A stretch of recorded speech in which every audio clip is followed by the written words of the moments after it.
This conversation was a train wreck from the start. Her stubbornness gave him zero hope of a good outcome, but the Duke wasn't giving up on changing her mind. He just needed to figure out why she was refusing. It was easy to assume it was about the money or the terms, but those were small things, easily fixed. Hell, he was ready to bend over backwards just to get a yes from her. She looked into his honest eyes, felt the pull of his smooth voice, but stayed silent. Resisting the main character's charm was tough. The Duke kept pushing because she was the first handler that Kazan hadn't, messed up. You could see why he was so intense, but she wasn't backing down. She had her own goal in life, to live in peace and quiet, bothering no one.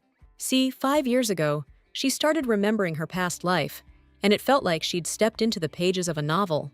She even thought that if she was the main character, her life would soon take a turn for the better. But nothing changed. She was still an orphan, and a commoner at that. Honestly, she was lucky to find a headmistress who became like a mother to her.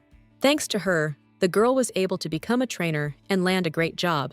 Except she's not training puppies, but fearsome and majestic dragons. And she got lucky with her charge too. I mean, her Lu was a real beauty. You really couldn't take your eyes off the dragon's snow-white scales. In this world, dragons weren't rare. Some raised them like livestock, others kept them as pets. But no dragon was ever idle. And to make sure they listened to people, you needed trainers like her. Because some of them breathed fire, you know?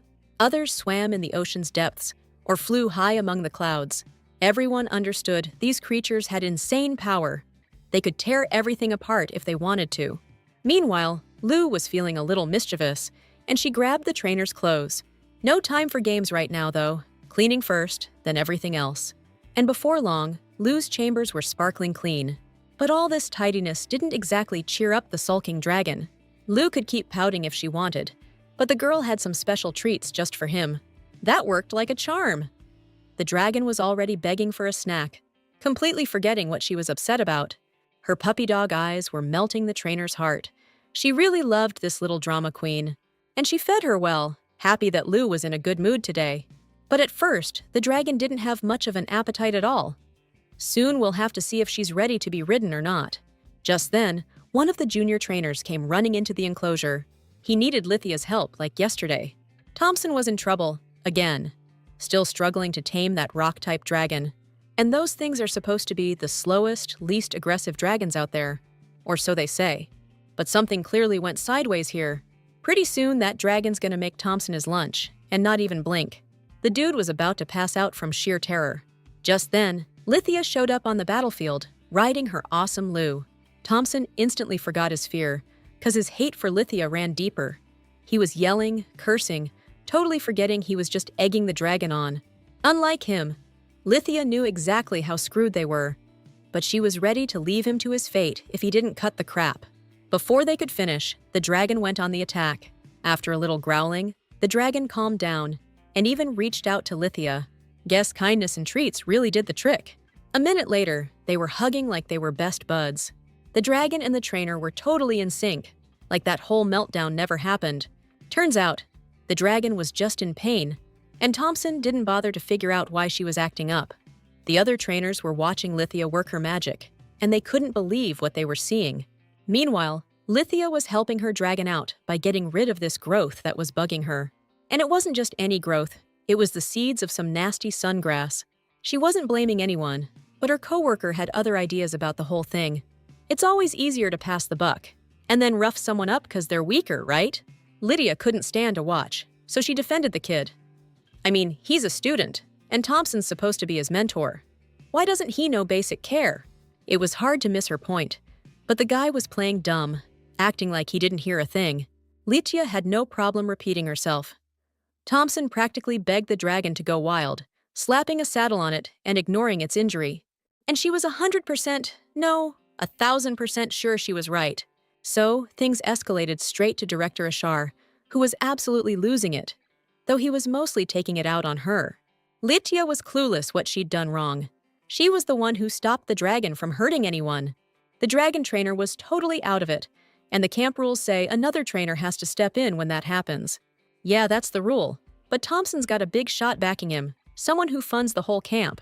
So, if she wants to keep her job, she needs to watch what she does and says. Lydia better remember, nobody's irreplaceable, and nobody's gonna let her quit on her own terms either. That was another part of the problem.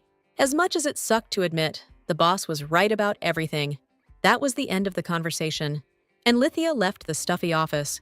The girl knew perfectly well that the only thing she was really good at was training dragons, which is why she was clinging to this job. Just then, she overheard Thompson and some other guys talking trash about her again, out of pure jealousy. It stung to hear all those nasty rumors about her, but she had to put up with it, because she needed to help the kids at the orphanage, so she couldn't just walk away from this. Meanwhile, Lou's owner came to visit, and he was amazed by how docile the dragoness was.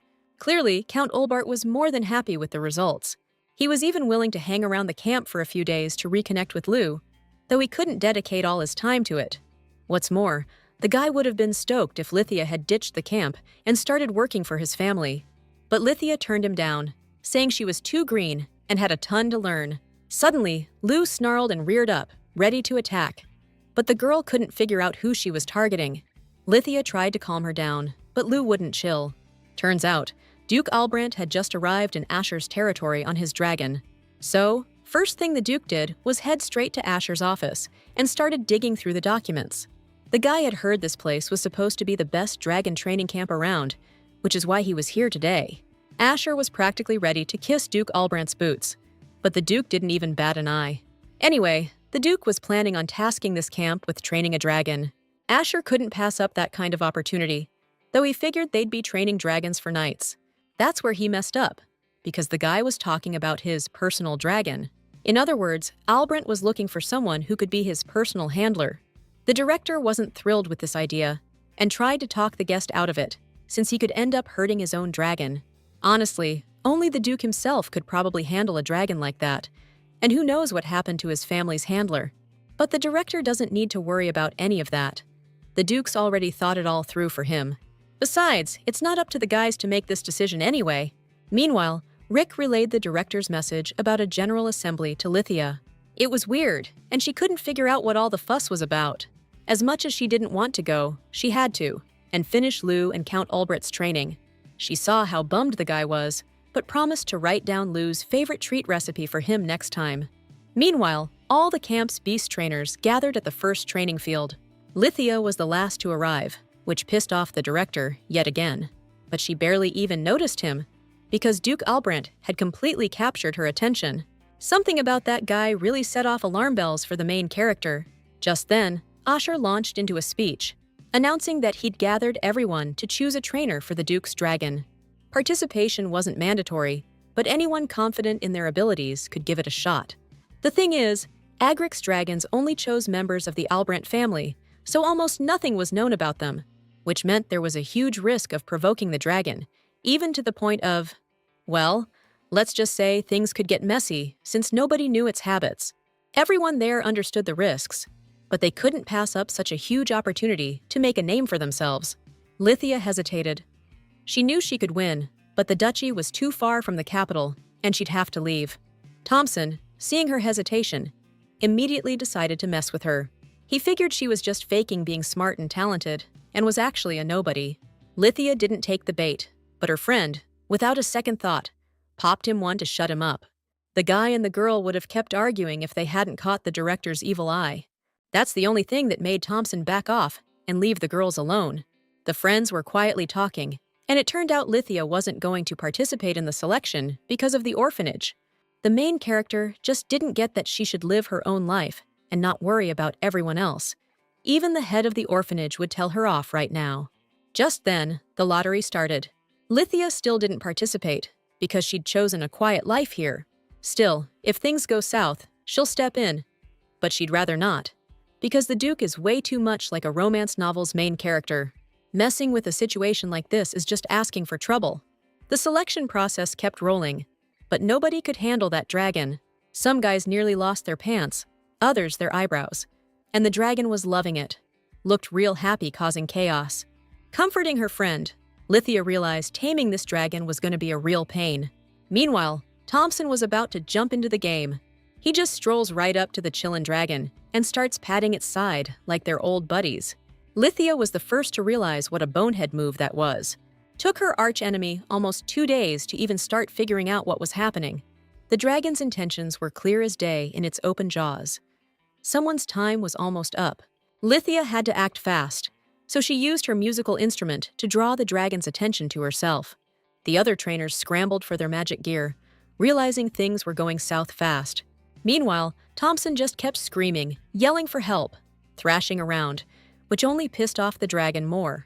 Lithia couldn't let this jerk bite the dust, even though it would have made her life a whole lot easier.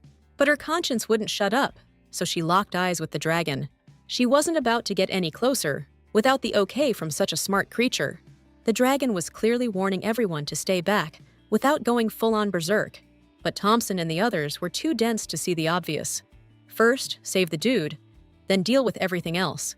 So, she waited for the dragon to chill a bit, then took a tiny step back.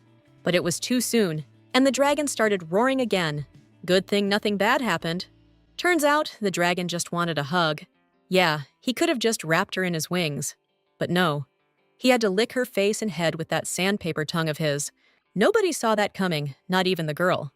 The Duke and the camp director were just as thrown by what they were seeing. But Albrant got over his surprise quick, and now he's just disappointed in some of the staff here. He'd deal with that later, though. Right now, he was more interested in the girl and his dragon. Guess it was love at first lick for them. The Duke was happy with her, too, since she was the only one who actually followed protocol and won over his pet. That being the case, he was ready to put Lithia in charge of training Kazen. And now here they are in the director's office, and she's got to explain why she can't accept the guy's generous offer. And it wasn't about Ashar getting ticked off. It was about the orphanage she cared so much about. Back in the day, she decided to help the director and the younger kids at the orphanage so they could live happily without a trace of fear. Lithia didn't say all that out loud, but she apologized to the Duke for refusing and left. Albrant didn't get her logic. She could have worked with the rarest dragon in the world and been bonded to it, but she turned it all down, and Kazin probably won't accept another trainer. So, to figure out his next move, the Duke started digging into the girl's file. It showed she'd hardly ever worked with dragons from the Asharian Empire. She mostly trained foreign dragons. Still, the camp would be losing a pretty promising and talented handler if things went south. And honestly, if it weren't for Papa Thompson, Lithia would be in a totally different spot here. But Albrant wasn't interested in the sob story. A trainer's useless if the dragon rejects them. Besides, if Ashar isn't happy with Lithia, he can always try training his boy himself. Yeah, and it wasn't even clear if Lithia would become the Duke's personal handler. With that, Albrant wrapped up his visit.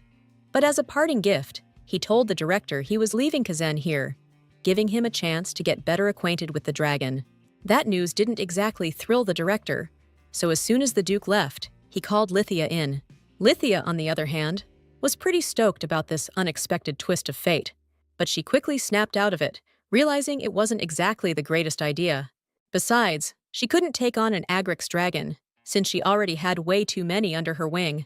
Truth is, no one else in the camp could handle Kazan like she could. And since there wasn't an official training request, all she had to do was basic care. Still, Lithia wasn't exactly jumping for joy, since Thompson caused this whole mess, and she's the one stuck cleaning it up. But the director was powerless. You don't question the Duke's decisions, you just follow them. So Lithia decided to quit, but who's gonna let her, right? Nobody.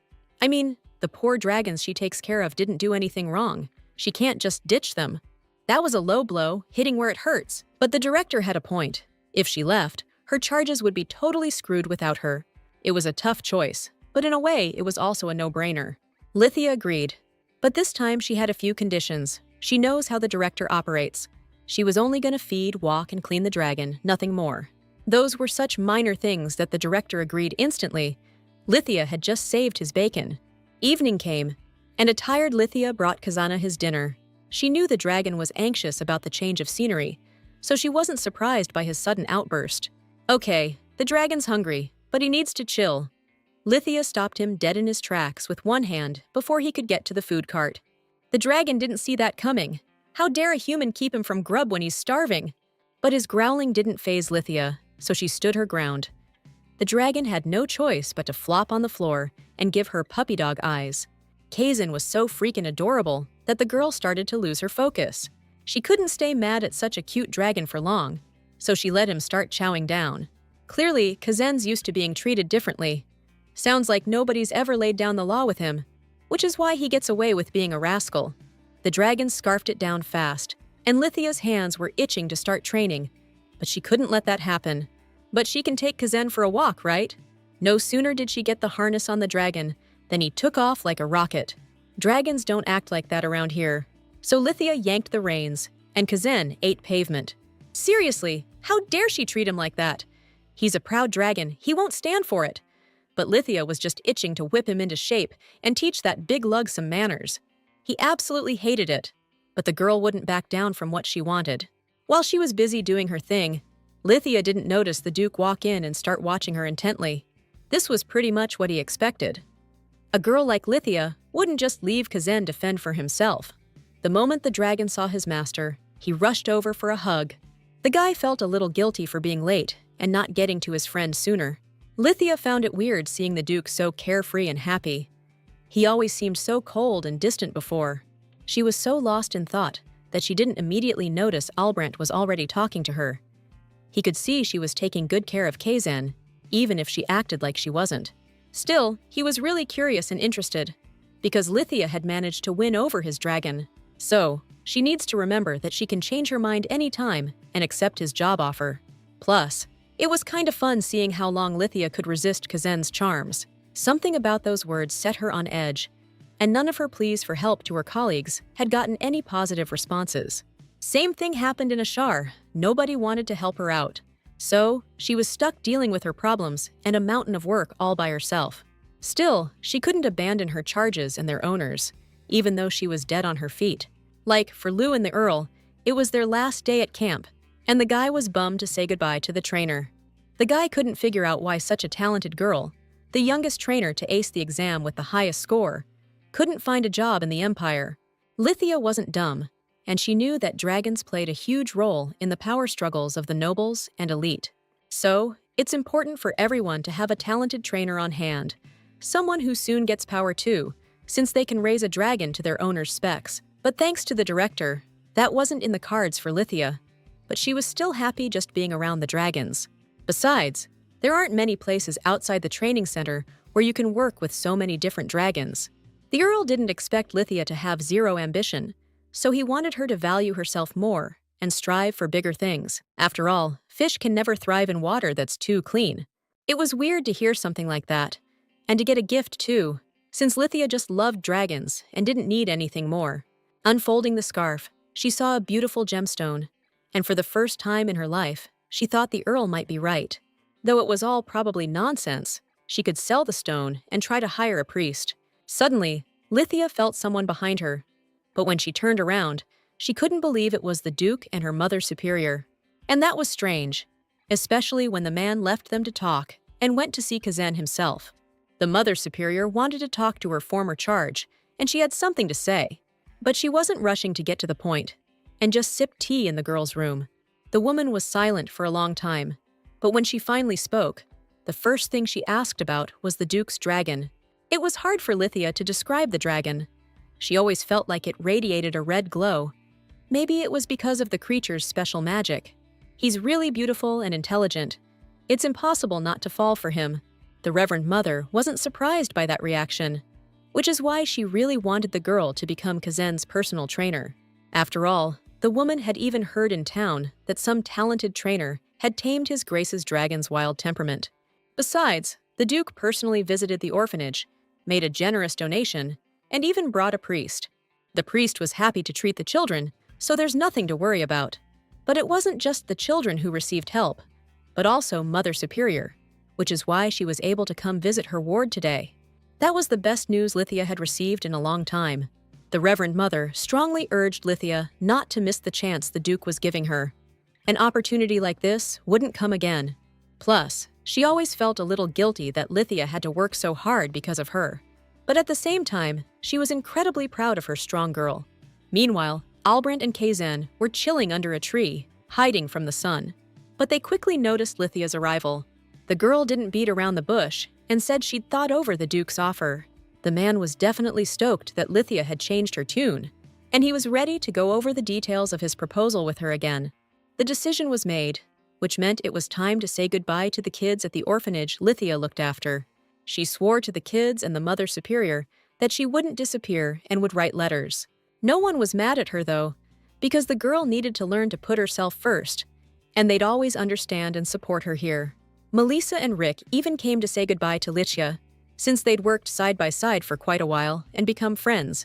Lydia was super happy to see them, especially since they brought a farewell gift. News that would really cheer her up.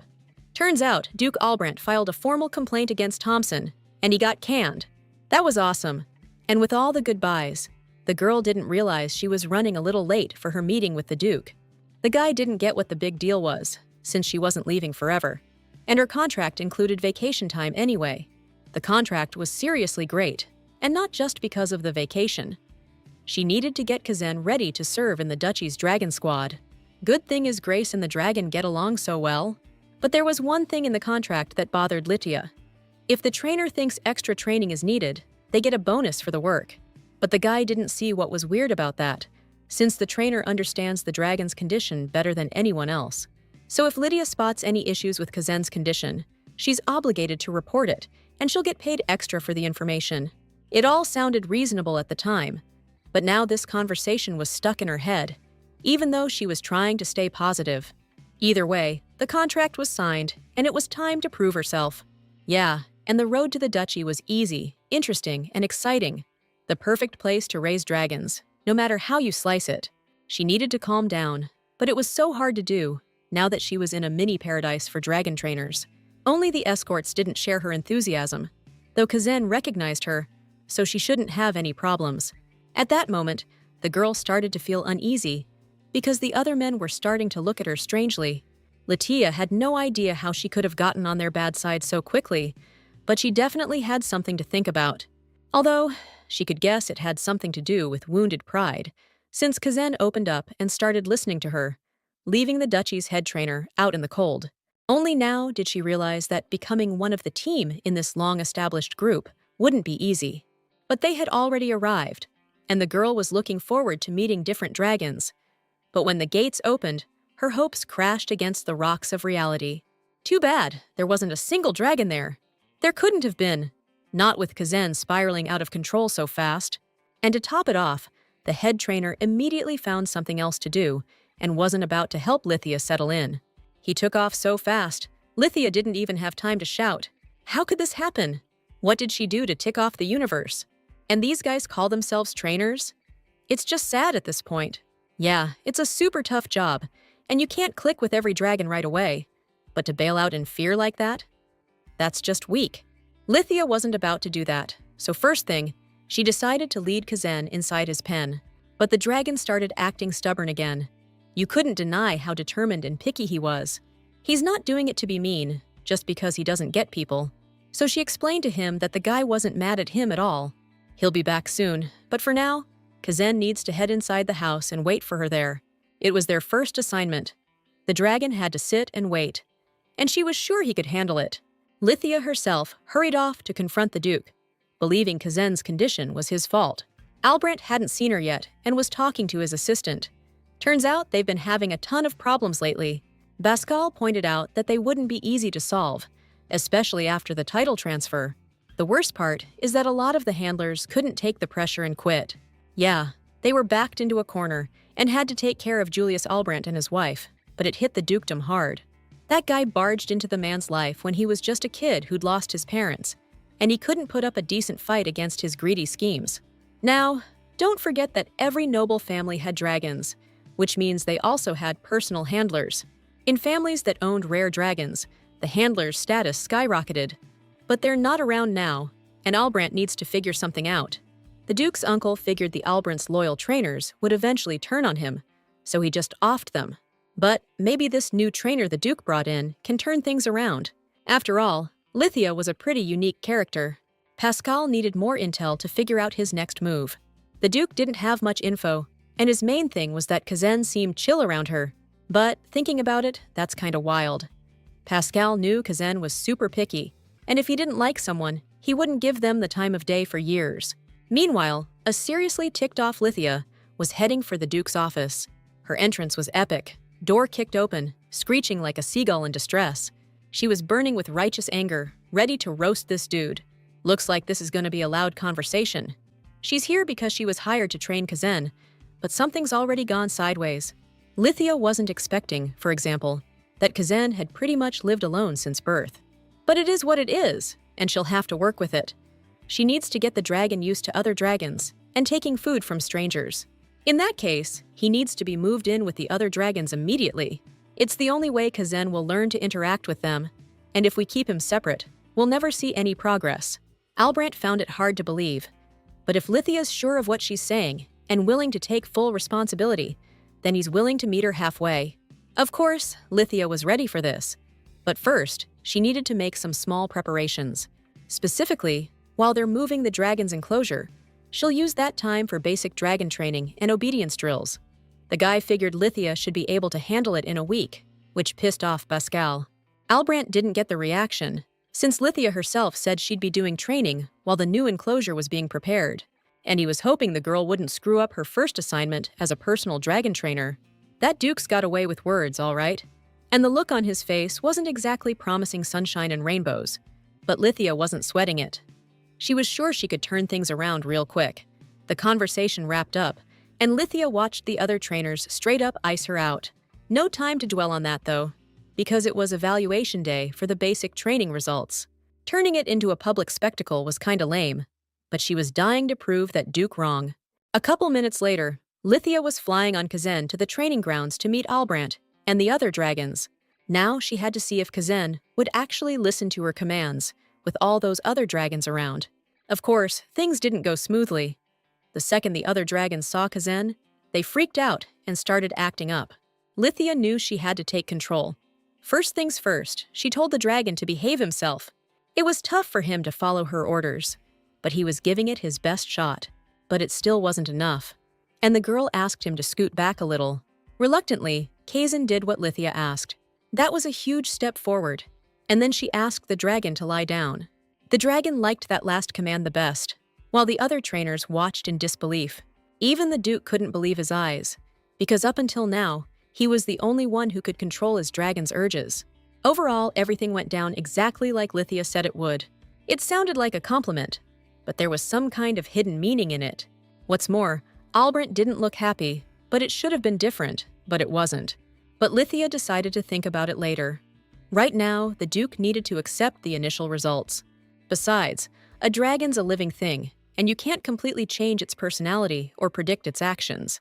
You could feel the tension in the air between them, thick enough to cut with a knife. Still, the Duke put her in charge of training the beast handlers in his territory. Lithia was floored. There were tons of other handlers around, so why her? Except, in the Albrandt household, she was the only one. The people she'd seen were trainees who needed a mentor. That was a low blow. These rookies could screw things up big time and upset the dragons. The Duke had no right to keep that info from her, and she let him know it. Today's training could have been a disaster. The trainees could have hurt the dragons, and Kazen could have gone ballistic. How could he be so irresponsible? But nothing bad happened. Lithia kept Kazen in check. Otherwise, the whole mess would have landed on her. The guy left, and Lithia was trying to wrap her head around how a house like Albrandt didn't have a single personal handler. She wanted to tear the place apart. How could this happen? The Agrix dragon chose this noble family, and now he's got no personal handler? She gave off this vibe, like she came from some old noble line, but without the pedigree. And she wasn't far off. After saying that, the guy clammed up and started giving her the once-over. Truth is, he came to the shed to find Lithia and give her props for training Kazen so well.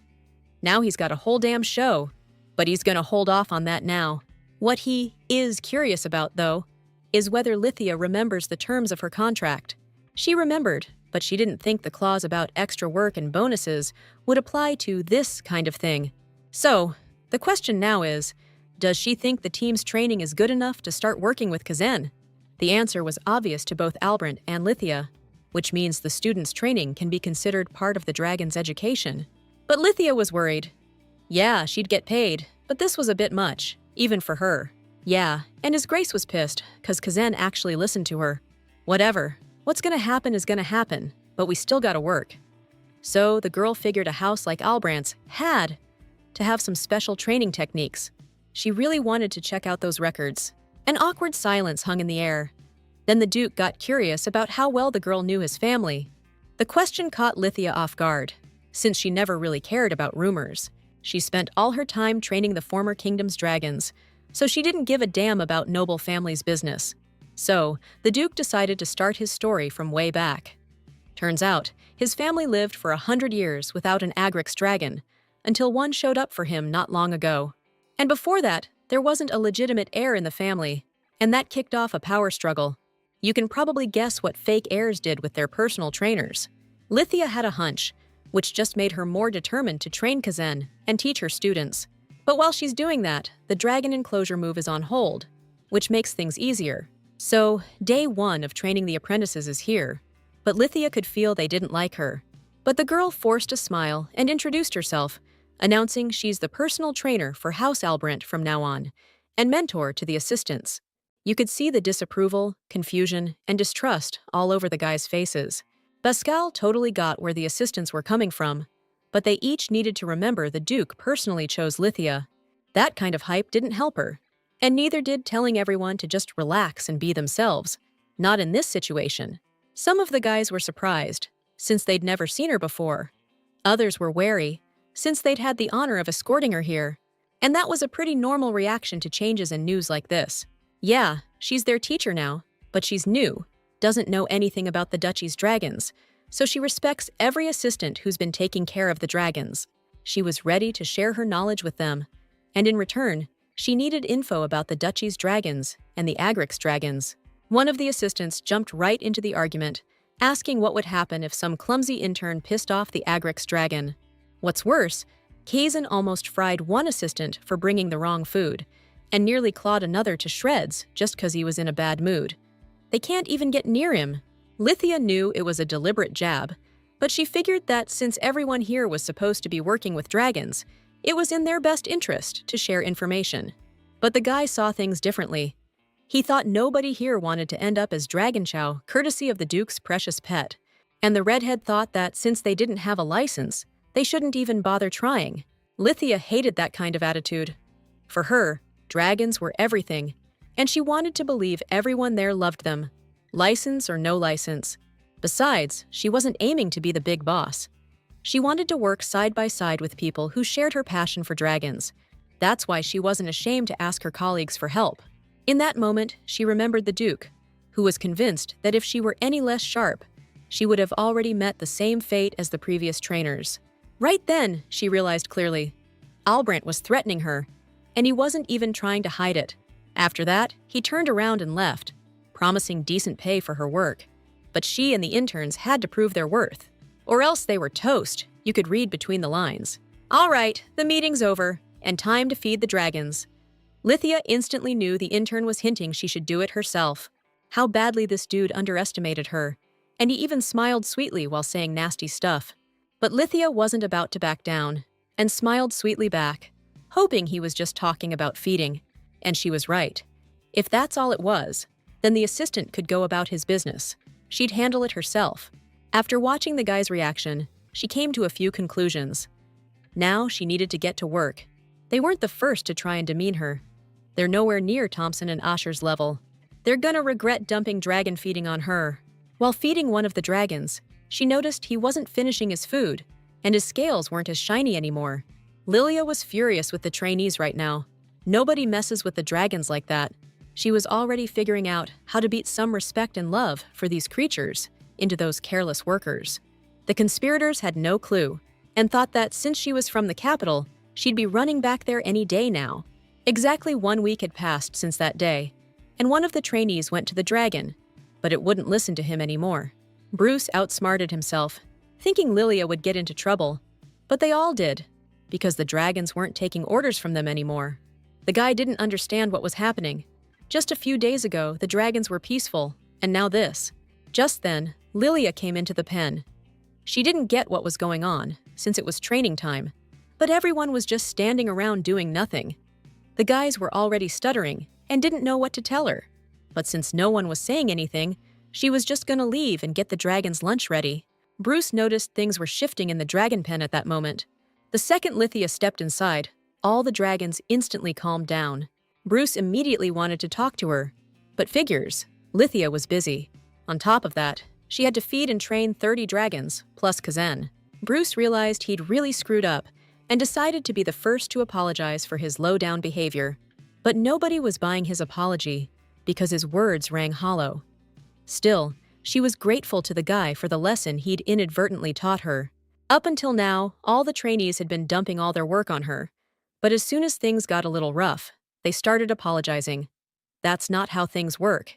Switching tactics, 2 of the trainees decided to lend Lithia a hand with her chores. But that tactic didn't work either. She wasn't about to solve their problems for them. She figured they made their own bed. Now they can lie in it. And she didn't care what happened to them. Lithia was cooking food for the dragons, knowing full well that the guys would come running to her the second trouble started.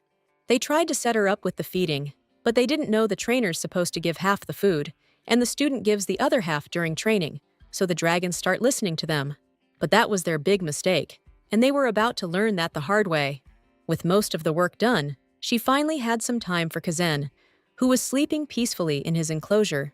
To relax a bit, Lydia decided to lie down next to him, because it was the only place where she could catch a break without being bothered. She had about an hour to cuddle with Kazen. She felt so warm, peaceful, and happy right now. But Lydia wasn't the only one who wanted to check on Kazen. Albrant did too. The dragon wasn't about to let him get close though, making it clear he better back off. He even started growling, and the guy thought the dragon was getting sick. But it was all because Lithia was sleeping soundly under his wing, and he was protecting her peace from everyone. The Duke wasn't expecting things to go down like this. He couldn't figure out why she was sleeping next to his favorite dragon. Just then, he remembered Pascal's report, which said that the assistants weren't listening to Lithia, and she was doing all the work herself. The Duke didn't understand why his assistant was only telling him this now. Pascal figured the girl saw it as an internal matter and wanted to handle it herself, even though she could have used her position to lighten her load. Amazing and strange girl. The Duke looked at her and couldn't figure her out. Kazen growled as a warning. Albrant knew he better not wake Lithia and just watch her, but he wasn't planning on doing that for long, since Lithia was responsible for Kazen, and if she passed out from exhaustion, it would become his personal problem. The Duke split, but she still couldn't catch a break. Assistants were running around, yelling, calling for her, which pissed off both her and Kazen. One of the assistants came running in, practically in tears, saying they were in deep trouble. Turns out all the riding dragons had bolted. The second the assistants opened the pen, all the dragons took off, and nobody could catch them to bring them back. Lithia was furious.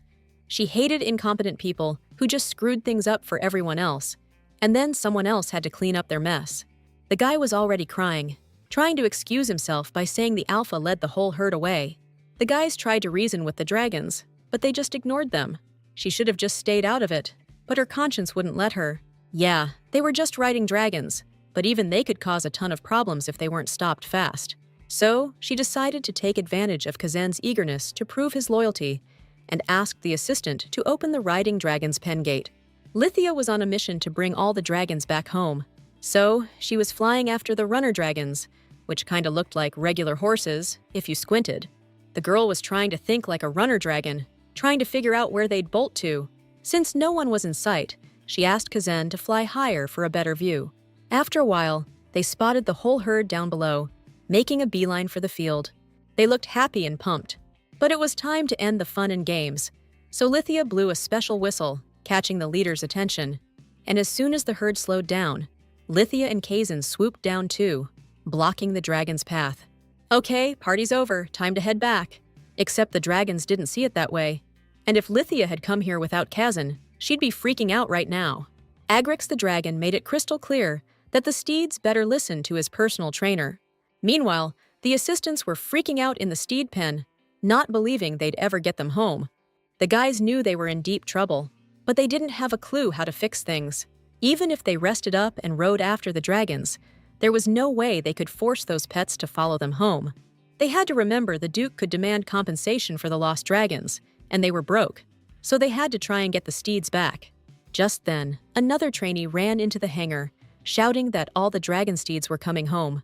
Lithia was riding the leader, and when she was just a few yards from the gate, she asked them to open the training field. None of the assistants could believe their eyes. But the girl had brought the lost dragons back. Lithia dismounted the dragon, but didn't rush to start talking to her subordinates. She couldn't understand how professional trainer assistants could let a whole herd of dragons escape. What were they even doing? What were they thinking? Or were they even thinking at all? She was almost curious what kind of lame excuses the trainees would come up with. Bruce decided to apologize for everyone.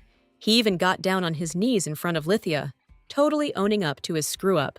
That was enough. She didn't want beef with all of them. She wanted to work side by side with them. After all, she'd said from the start that she needed every one of them. She respected each of them because their work was invaluable, but she demanded the same respect in return. This time, Bruce got the message and shook Lithia's hand. Just then, Albrant came to the training field, wondering what the heck was going on. But he'd already gotten the report, and the guy didn't think a mass horse escape was no big deal.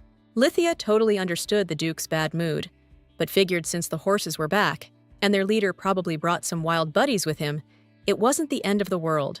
So she thought it was a perfect opportunity to let the whole thing slide. The Duke saw it the other way.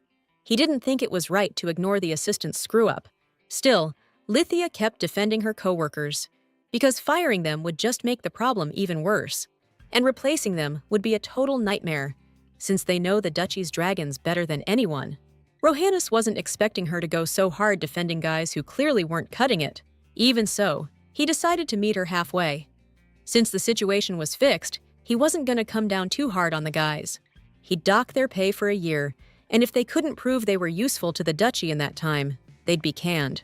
It was a pretty light sentence, and every intern was grateful to the Duke. That's when Bruce realized they'd basically been let off easy, since Albrant could replace any of them in a heartbeat, with his money and influence. If Lithia hadn't gone to bat for them, things would have turned out real bad for the interns. With that, the investigation was over. Lithia was wiped, so the Duke found her conked out under his dragon's wing. The guy was clueless why she was crashing here again, especially since the dragon was so sure she'd fallen for his charm. Rohannes just wasn't buying it. What's more, he figured the dragon was getting way too comfortable, and she needed a change of scenery. Nobody wanted Lithia getting sick and never coming back. Kazan put up a fight, but the guy wasn't asking for his opinion anymore. He carried her, thinking that when someone's back is against the wall, their true colors come out. Everything happening in the Duchy was planned. The key was figuring out what kind of person Lydia was, because being talented and being reliable are two different things. Now a lot made sense, and Albrant's main priority was getting her treatment, because he'd ordered the servants to treat her according to her status as the Duchy's only personal dragon trainer. After all, she not only brought back the dragons that had escaped, but she also brought several wild ones with her, and Kazan listens to her. All doubts about her vanished, and the question became, how could she have stayed in the shadows of other trainers until now? Why was she clinging to him? He probably thought she wasn't just exhausted, but also really shaken up by everything that happened. Morning came, and Lithia woke up in a completely unfamiliar place. It was a beautifully decorated room in the Duke's main residence. But the fear and confusion quickly faded, and Lithia, like some character in a cheesy novel, started saying dumb things. Seriously, she needed to figure out where she was. Last thing she remembered was falling asleep in the dragon's enclosure. Just then, the butler came into the room and brought in tons of food, saying the Duke wanted her to rest today. It was only now dawning on the lady that she'd been changed, put to bed, and now they were going to feed her well and force her to relax. It felt wrong, and she started worrying about Kazan. But the Duke showed up, saying he'd taken care of her dragon himself. The guy seemed weird to her, even suggesting they eat together. Honestly, she thought she was too embarrassed to even swallow, but her appetite was surprisingly strong. Rohannes didn't seem to notice her discomfort. He was just wondering if sleeping next to Kazan was actually safe. She knew she probably shouldn't have, but his scales were just so warm, she couldn't resist. That was an unexpected explanation, and the guy told her not to do that again. Besides, training Kazan is just an excuse. He's been looking for a permanent personal handler for the Duchy the whole time. And he was curious if Lydia really thought Agrix-type dragons actually needed to live in groups. Lydia really did think so. Socialization is important, just like the ability to live in groups, which surprised the guy. It's because Kazan isn't a wild dragon. He lives among people. If he starts hurting them, there's only one solution, and the Duke won't like it. Namely, if that happens, the dragon will have to be put to sleep. If Albrant doesn't want that, he needs to do things her way. Even if Rohannes refuses, what's he gonna do against a direct order from the royal family? You gotta understand, a dragon called the Living Volcano could cause some serious problems, and the Duke can't just ignore that. Lithia knew she was being harsh, but the human world just isn't made for dragons. The fact that there haven't been any incidents so far just shows how much the Duke cares. That's why she, as a contracted dragon handler, will give it her all for Kazan. So Rohannes needs to seriously consider her offer. This was not the breakfast conversation Albrant was expecting. Definitely not. After that awkward moment, Lithia wanted to know how long her personal leave would last. She was only counting on 1 week, not a day more, and Lithia thought that was too much. She wasn't used to relaxing, and Kazan needed her attention. There's no need to worry about that. The Duke himself is taking care of it. After that, the young dudes split, leaving Lithia all alone, not knowing what to do next. She could tell the guy genuinely cared about the dragon, but every time they started talking, they'd smoothly dodge the main point. It was a little frustrating, but right now, she just wanted to chill and have some fun. 3 days later, the girl bumped into the guy in the hallway of his mansion, near the library. Judging by the look on his face, something weird was going on with him. Looks like her vacation's gonna get cut short. Albrant wasn't giving an inch, not showing any weakness, and figured the girl needed to keep relaxing. He wasn't about to assign work to someone who hadn't fully recovered their own strength. If that's how it was, she was planning to keep relaxing, but something was bugging her, 'cause the Duke looked sick. Another 2 days slowly went by. Now Lithia was sunbathing, but the assistants couldn't handle things without her and were begging for help. Turns out they were having some issues with the dragons. Okay, now this is getting interesting. The guys followed her feeding schedules and had no issues, but Kazan was screaming his head off every night. So some of the more sensitive dragons got spooked by the screaming and suffered some easily treatable setbacks. The assistant was freaking out and didn't know what to do. Rohannes said he could handle his own dragon, but Kazan just kept screaming and wouldn't calm down. This was a problem. Lithia was sure she had everything under control, and it sucked to realize she was wrong. So she and the assistant quickly saddled up a riding dragon and took off to sort out the situation. A few minutes later, she arrived at Kazan's place and found the Duke completely wiped out. But that didn't matter, because Kazan ran up to her and, like always, licked her head. She didn't come just for cuddles. No self-respecting dragon trainer stands by when their dragons are acting up. Honestly, it was all pretty obvious to her. Kazan and Albrant were too much alike, like two sides of the same coin.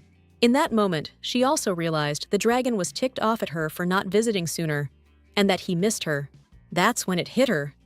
The Duke never intended to accept anyone but Kazan and himself from the start. Time marched on, and Lithia got down to business. She pondered how the Duke had acted more than honorably. After all, he'd raised Kazan for over a decade, and now he was listening to someone else more than him. No wonder she constantly saw distrust in his eyes. It must sting and feel like a betrayal to him. She'd once read in a book that people chosen by dragons become deeply attached and form a special bond, and it seemed like that had happened with her and Kazan. And it was partly her fault. She hadn't considered that the dragon might act this way. Things got awkward between them that day. The Duke let her finish her vacation, since he couldn't personally calm Kazan down. Now, more than ever, Lithia understood she couldn't afford to screw this up. The personal trainer should have corrected some of the dragon's behavioral issues back when he was a kid, but no one ever told Albrant or the dragon about it. And she's got to bathe the dragon today. A lake would be perfect right now.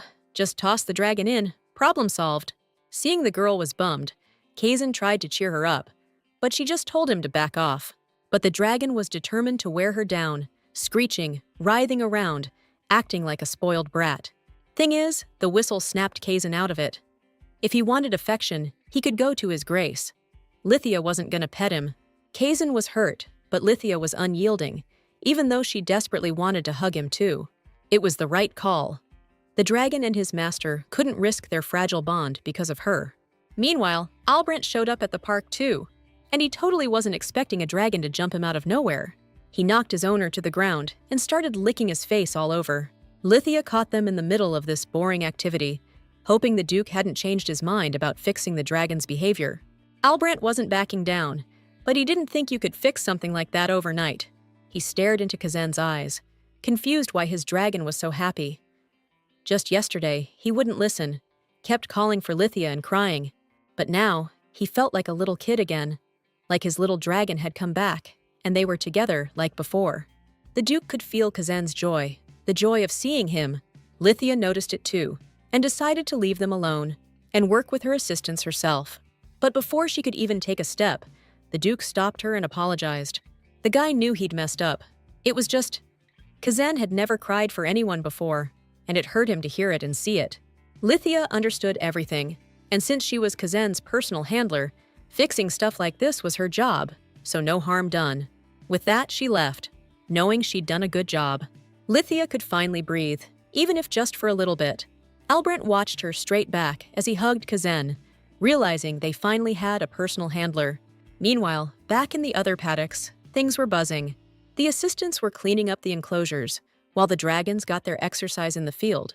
That was good news, but the girl had other things on her mind. Training starts tomorrow, but today she wanted to check on the dragon's condition. Overall, things seemed all right. The dragons were taking turns roaming around, except Lord Bascal always walked his pet himself. Rumor had it that Duke Albrant personally found and delivered that dragon to his aide, who was also his childhood friend. Suddenly, Lithia heard strange noises. One of the dragons was getting aggressive. The trainees freaked out when she reached her hand toward the dragon, but she was fine. All she wanted to know was who was responsible for that dragon. She didn't have to call the trainee twice. She needed to figure out if anything unusual had happened to this dragon recently.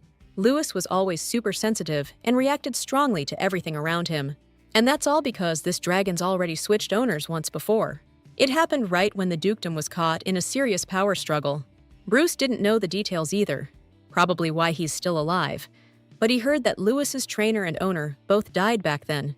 A lot about the dragon's behavior makes sense now, since he instinctively understood that his old master wasn't coming back.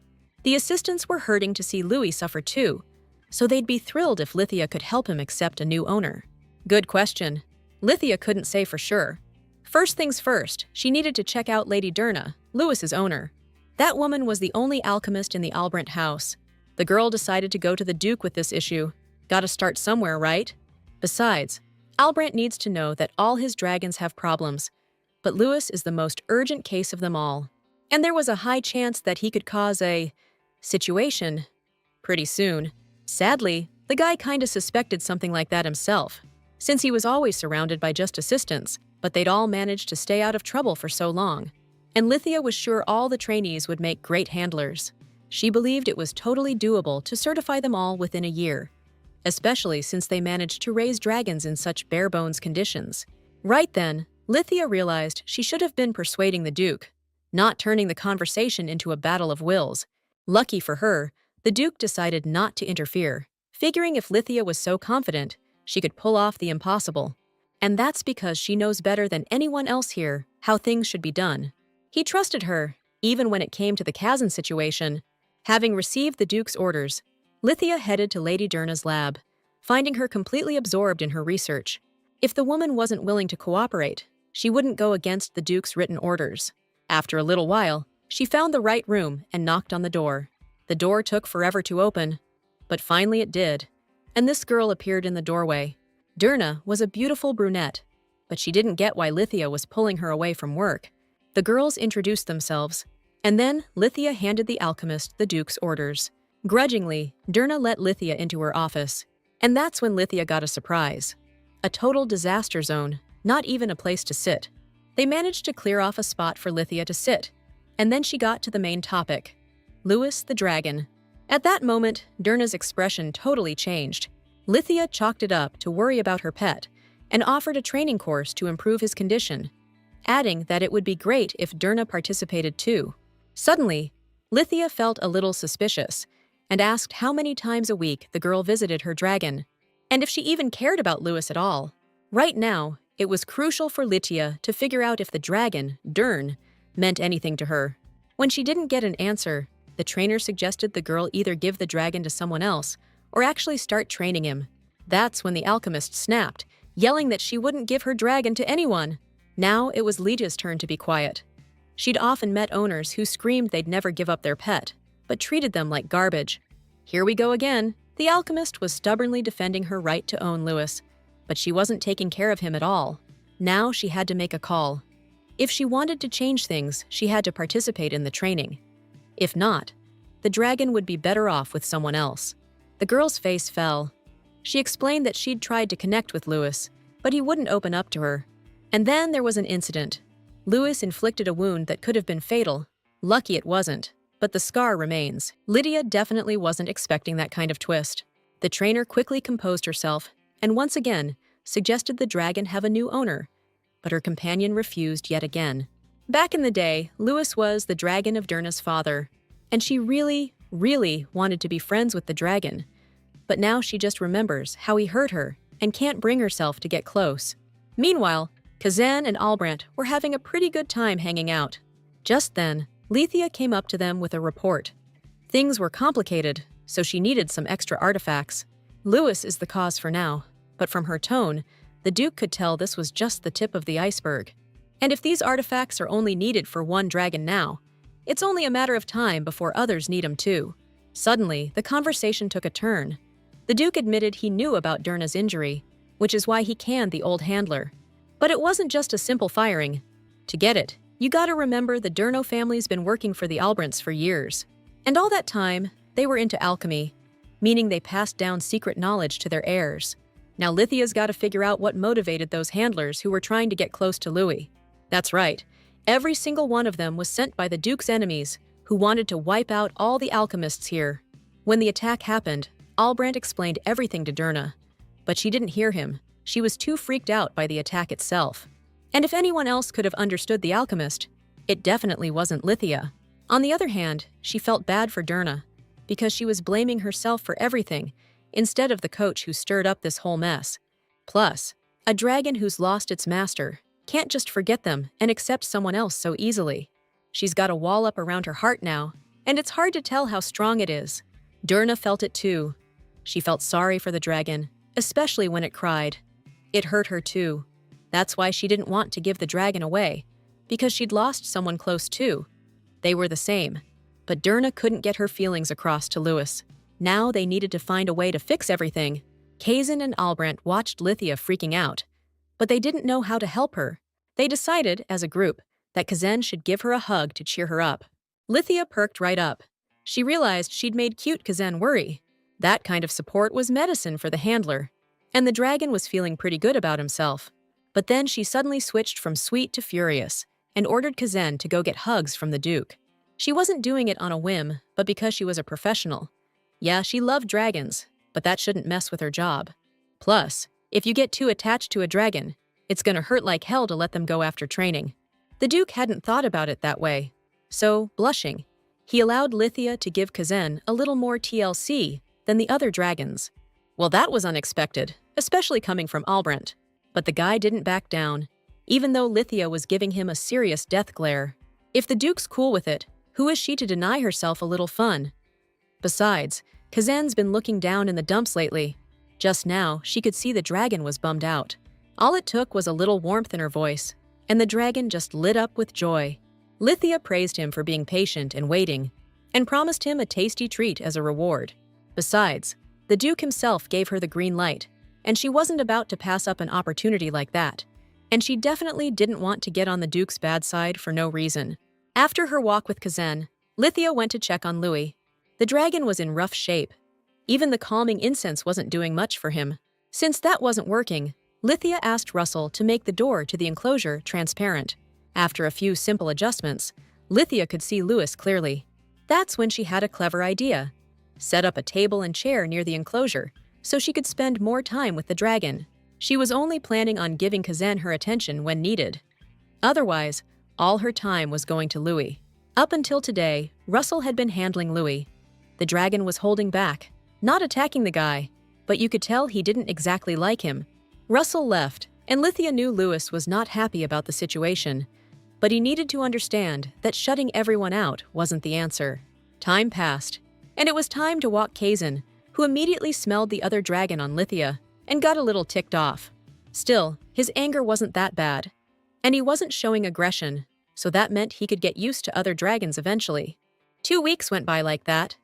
Lithia brought Lewis food in the morning, Russell in the evening. The rest of the time, the girl just sat by Lewis's enclosure, doing nothing, and it helped close the distance between them.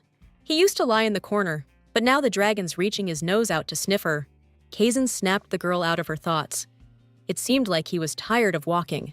But then she realized the dragon had picked her a bouquet of daisies, and she got as happy as a kid. If she hadn't known he was a freaking Agrix dragon that everyone's scared of, there's no way she would have believed it. Little by little, she studied this type of dragon through Kazan. These days, his habits often reminded her of a spoiled brat. This idea gave Lithia an idea for an experiment. She decided to bring Dirna to Lewis. The handler understood the alchemist's fear, but she needed to test an idea. Plus, she'd be right there the whole time, so nothing bad would happen. And so the girl stood near the dragon. She was scared out of her mind, but she found the strength to say hello. Lewis didn't attack, but he looked extremely wary, and the dragon's patience was about to snap. Lithia's intuition was right. Lewis growled, showing that a peaceful conversation wasn't gonna happen. And then Lewis lunged at the bars, and at that moment, Lithia realized Lewis wanted to off Dirna. Wait a sec. The dragon didn't want to off his owner. He wanted to off Lithia. This discovery was a real kick in the teeth for the trainer. Something had to be done, and Lithia came up with the idea to have Dirna shove her, like she was trying to kick her out. This was so the girl could hide, while the alchemist could talk to her dragon nice and easy. The main character knew her new friend was scared, but it was necessary to build a relationship with the dragon. Dirna tried to do what Lithia asked, but it looked totally ridiculous. No surprise Lithia asked her to try again. Louise had no clue what was going on. The girl couldn't be afraid of hurting the trainer. The main thing was for the dragon to believe the owner was attacking the trainer. Gathering all her strength and will, the girl gave Lithia a pretty solid shove. This time, the main character almost actually fell. That was exactly what they needed, and the trainer mouthed words of encouragement to the girl. The show went on, and Lithia said she'd step out, but if Dern needed anything, she shouldn't hesitate to call her. The animal handler hid, and the alchemist started watching her dragon, who wasn't showing any aggression anymore. Now, she was supposed to say some kind words to her dragon in a calm, gentle voice, but she was too scared. And the fear was stronger than any other feeling, so she couldn't say anything and just ran away from the dragon. She was running away again, leaving Lewis alone again, not thinking about his feelings at all. The girl knew she'd messed up big time, so she was really beating herself up about it back in her office. Lithia, meanwhile, was trying to calm her down, trying to get her to understand that it wasn't the alchemist's fault. Ultimately, neither Lewis nor the girl are to blame for their behavior. The real culprit is hundreds of miles away. Besides, Dern needs to realize that Lewis doesn't hate her. Yeah, he was aggressive, but he had his reasons. But this time, Lithia was the target of his aggression. And that was the crazy thing, because up until Dirna showed up next to Lithia, Louis was following the trainer's orders to the letter.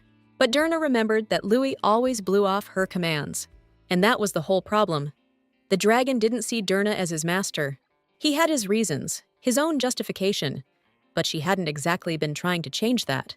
To actually get somewhere with this, she needed to keep doing what she was doing.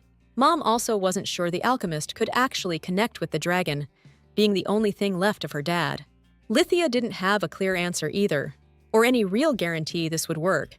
But if Dirna wasn't backing down, Lithia would give it everything she had to help her out.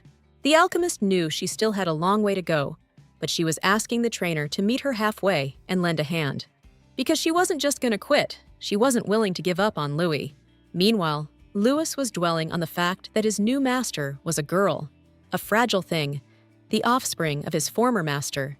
Back in those dark days, his former master vanished, and the dragons he was close to were dying, choking on their own blood. Back then, this girl couldn't protect anyone. Now, things were starting to shift dramatically. She was still scared, but she was approaching his enclosure. She was even trying to bark orders at him with that bossy tone. And now, it was getting harder and harder to disobey her commands. For a second there, Lewis almost thought he was looking at her father, not a little girl. Lewis knew damn well his master was dead, and that's why hearing those familiar inflections in her voice was so unsettling.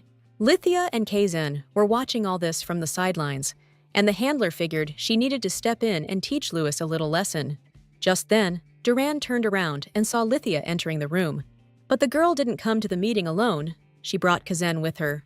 Duran was seeing the Duke's personal dragon up close for the first time ever. You gotta give it to the dragon. He definitely knew how to make an entrance just by showing up. And unlike Lewis, he was being super friendly with the stranger. He even let her pet him, which totally pissed off his buddy. Duran got freaked out, but Lithia told her not to stop and to keep petting Kazan. It was a clear message, meant for Lewis to understand that if she didn't play ball, the person who only had eyes for her might just move on to another dragon. And let's be real, that was the honest truth. A decision that had been brewing for a while now. If Lewis doesn't change her attitude, even if Duran has second thoughts, Lithia's still gonna do what she has to do. Honestly, she's playing a dangerous game right now. Kazan won't forget this kind of disrespect. Louise needs to learn her place in the non-dragon pecking order and not get sassy with the top dog. Looks like she finally figured out who's in charge around here. Louise even broke down crying from all the stress, and Durna didn't want to leave her, but Lithia made the girl go. Once they were out of the room, Lithia asked if the alchemist was okay. She was fine, since she'd chugged a courage potion earlier. All in all, she did a killer job today, and now she can visit Louise's pen once a week. And the girl doesn't need to sweat the dragon's health, 'cause Lithia will personally keep an eye on everything. Meanwhile, a satisfied Kazan strolled back to the dragon trainer. Seeing how carefully Lithia was treating this massive dragon, Durna asked her to look after Louise too. The alchemist doesn't need to worry about that at all. Now it's the dragon's turn to sweat.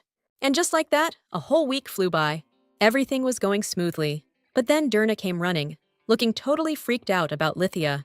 She was super worried about her dragon. Like, was she eating okay? Getting enough exercise? Just generally, how was she doing?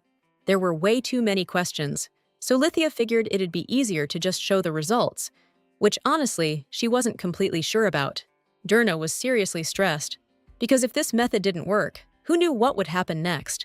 But the second the dragon saw her owner, she bolted over and leaned her head against the barrier. She really didn't want to roar anymore. She was crying and begging to go to her mommy. Durna didn't get what was up with her dragon, but Lithia told her to say something sweet and kind to Louis. But before she could even get a word out, the dragon showed submission, recognizing her as her owner. It was all good. Lithia just made Louis understand that the only person who truly loved her was Durna. Truth is, the trainer's method was pretty intense, and now it's up to the alchemist to build a trusting relationship with the dragon. The girl was incredibly grateful to Lithia for all her hard work. She was also proud of herself for acing her first crisis at this new job. Just then, she noticed Bruce and a few of his assistants approaching her. Each of the assistants wanted to express their admiration for Lithia's work. That's when she remembered she'd been so busy she'd forgotten about the deal with the Duke, and she could really use Bruce's help right now. He immediately figured that she was probably going to bring up certification. That was exactly it. Lithia wanted to help the interns get their official trainer licenses. Because every intern here has the experience and skills to be a fully qualified trainer, the only thing they're missing is the certificate. And once everyone has a certificate, the difference between interns and full trainers will disappear, at least in how they're treated. Besides, if these guys don't get certified, they'll all be kicked out of the duchy, and Bruce knew that was probably going to happen. The guy appreciated Lithia's offer, but thought it'd be way too much for him to handle. Lithia was trying to figure out why he felt that way. Thing is, he didn't have a wife or kids. He had enough cash, and science was never his strong suit. But there was a lot at stake. The Duke doesn't make empty promises. Why couldn't Bruce get that? Maybe he did get it, but his experience working there, like the other assistants, was just too specialized. Did all the interns think the same way? Turns out they did. And that was a problem that was going to make life a whole lot harder for everyone. But Lithia wasn't one to back down, and she was determined to make sure all the assistants got certified and kept working there. She knew how much effort everyone put into taking care of the dragons in the duchy, so she was ready to help them all get that piece of paper. The girl pleaded with Bruce as best she could, not realizing the issue was something else entirely. Let's be real, everyone wanted that certification, but Lithia was swamped, so they didn't bother asking for her help. I mean, every day she's checking up on every dragon, correcting Louis's behavior, and even walking Kazan. Everyone respected her because she managed to do what they couldn't. Get things moving in the duchy. Lithia didn't expect to be so valued here. She wasn't doing anything special, just helping dragons and their owners. Besides, she was happy. and she didn't want to lose the people who worked here. On top of that, if they all got canned, she'd be worked to death for sure. In the end, they understood each other. Lithia agreed to train assistants 3 evenings a week. Bruce and Lithia sealed the deal with a handshake. Evening came, and Dirna walked the castle halls, feeling incredibly happy. Before today, she'd often thought about giving up on Louis and ending the struggle for both of them. Truth be told, she was totally burned out from the dragon's mistrust and aggression. Even now, Louis still spooked her a little. She remembered that bloody incident way too well. But now she could pet the dragon on the nose, and that was a huge win. Just then, she spotted the Duke in the hallway. This meeting wasn't accidental. She was bringing him what he'd asked her to prep earlier. Albrecht noticed Dirna's joy. She couldn't hide it. Lithia really came through. The Duke didn't doubt it for a second. He'd landed himself one hell of a handler. At that moment, Dirna followed the man's gaze and saw Lithia giving a lesson to her assistants. What's more, she'd promised to train the newbies in exchange for keeping an eye on Louis. This time, the Duke knew he'd struck gold and brought it back to the duchy. That was an interesting chat, but Dirna took a closer look at Albrecht, realizing he still wasn't sleeping well. That was definitely out of line, and he wasn't about to admit his weakness or talk about it. But then he stopped himself. Yeah, the meds barely worked, and he could only really crash out next to Kazan. It was a problem. Dirna totally got it, but she had no idea how to help Albrecht. Meanwhile, Lithia went to feed Kazan and saw her precious employer sprawled out next to the dragon, fast asleep. He looked so sweet and vulnerable like that. It was hard not to reach out and touch his handsome face. It would be perfect if this guy wasn't such a hard ass all the time.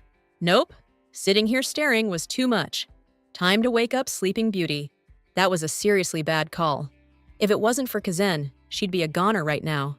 Even so, the Duke's blade nicked her neck. Now she had to figure out who was to blame and what to do next. Even though Lithia was freaked out, she apologized to the Duke first. After all, she was the one who came up to him while he was sleeping and scared him. That's when Albrecht noticed she was hurt. He knew he was responsible and needed to get a healer to check her out. But she didn't want to see a doctor, figuring it would heal before the wedding. But looking at him, she realized he was really worried. Besides, he seemed totally out of it, so she tried to bring him back to the present. Slowly, the guy started to come around, realizing he was home, with Kaze and Lithia. Clearly, Albrecht remembered something from his not-so-easy past. He was way too pale. It was like Lydia saw something she wasn't supposed to, and while she was awkwardly looking away, Albrecht scooped her up and carried her to the healer. More than anything, Lithia wanted him to put her down. The bleeding had stopped, and this was totally unnecessary. Nobody was listening to her, though. All that mattered was patching her up quick, so she wouldn't scar. Even if they didn't go to the priest, they were still going to treat that wound. That was an order, no arguments, but Lithia fought back, saying she needed to feed Kazan first, which earned her a nasty growl. The Duke started to cave, realizing no matter how hard he pushed, Lithia wasn't going to the healer. Fine, then he was willing to talk about whatever she wanted.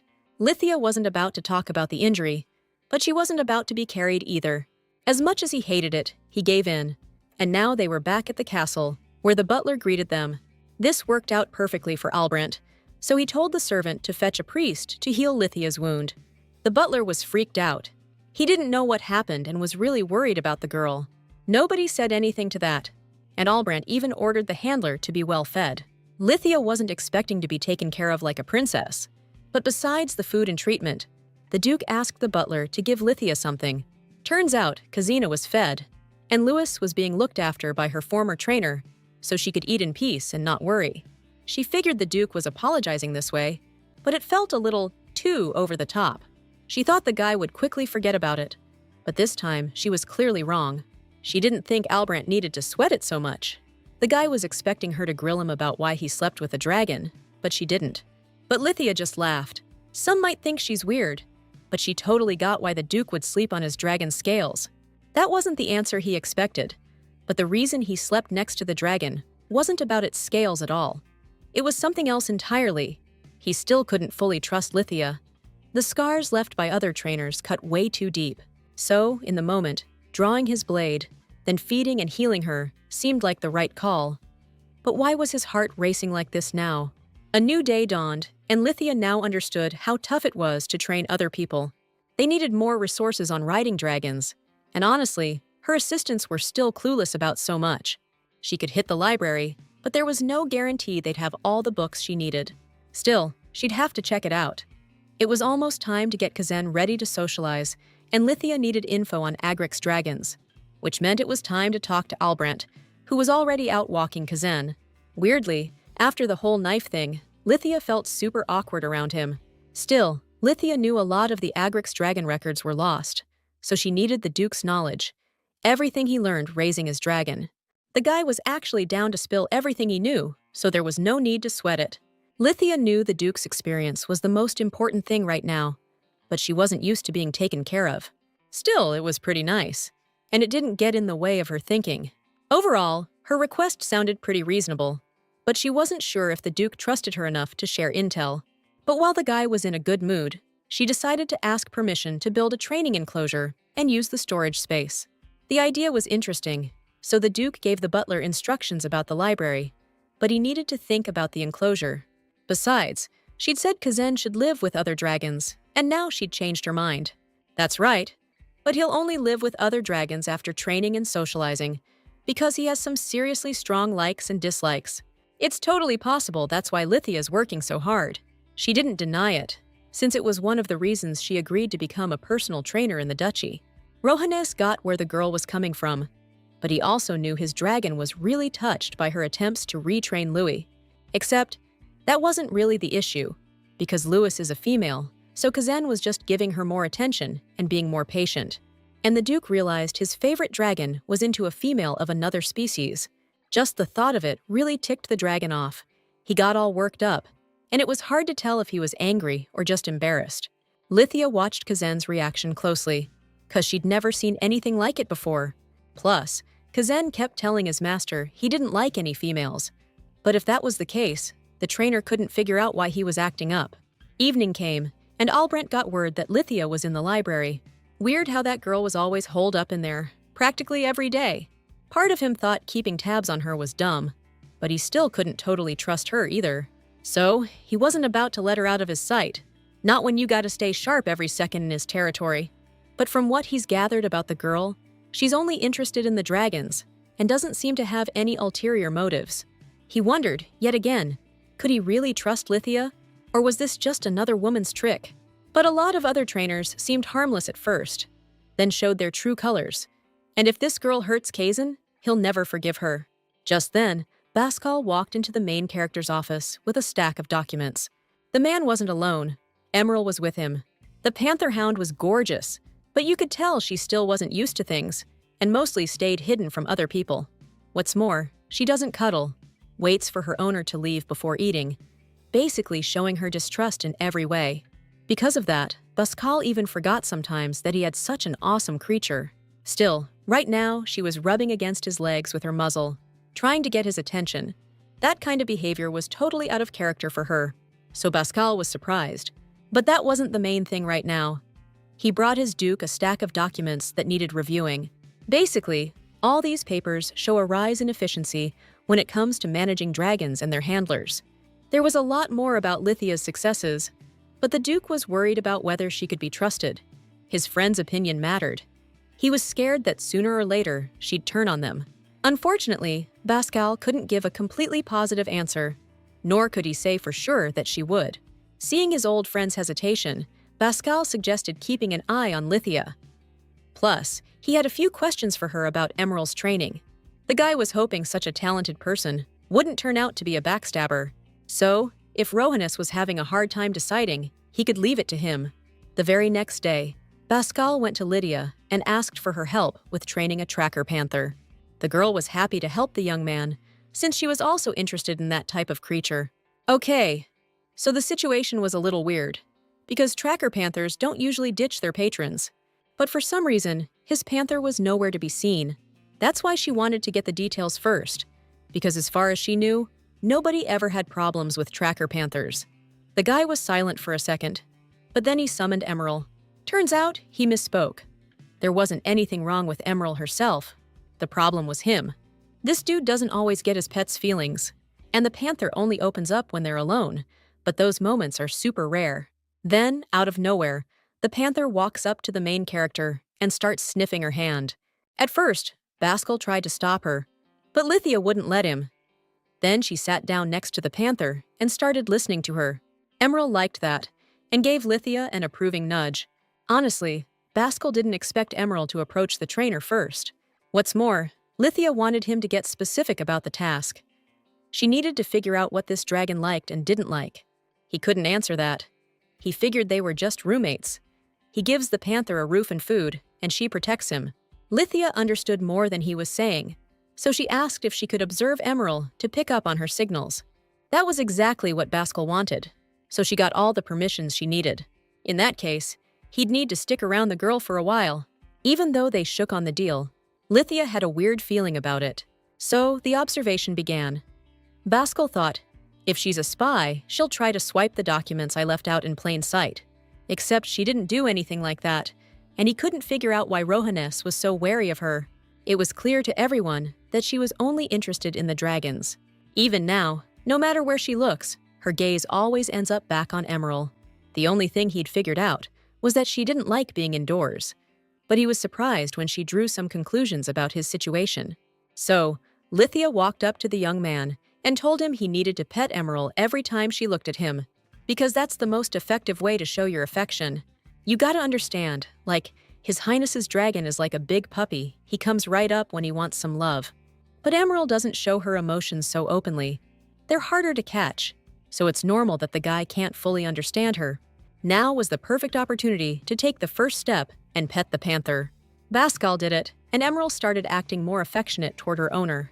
At that moment, Lithia pulled Bascal away from petting the panther, asking if Emerald had changed a lot as she grew up. It was pretty hard for the young man to gauge how withdrawn his dragon was, but compared to when she was a kid, she'd become way more reserved. She used to be this cute, funny little kitten, but now she's a full-grown predator standing right in front of them. Now she was majestic, commanding respect, but still had that attitude and was hard to connect with. Lithia knew perfectly well that even if she was calmly accepting her owner's touch right now, she was still a dragon who could tear anyone to shreds. Suddenly, it occurred to her that the young man could take his dragon for walks from time to time, putting his work aside. There was no way to miss the surprise on the man's face, but she stood her ground.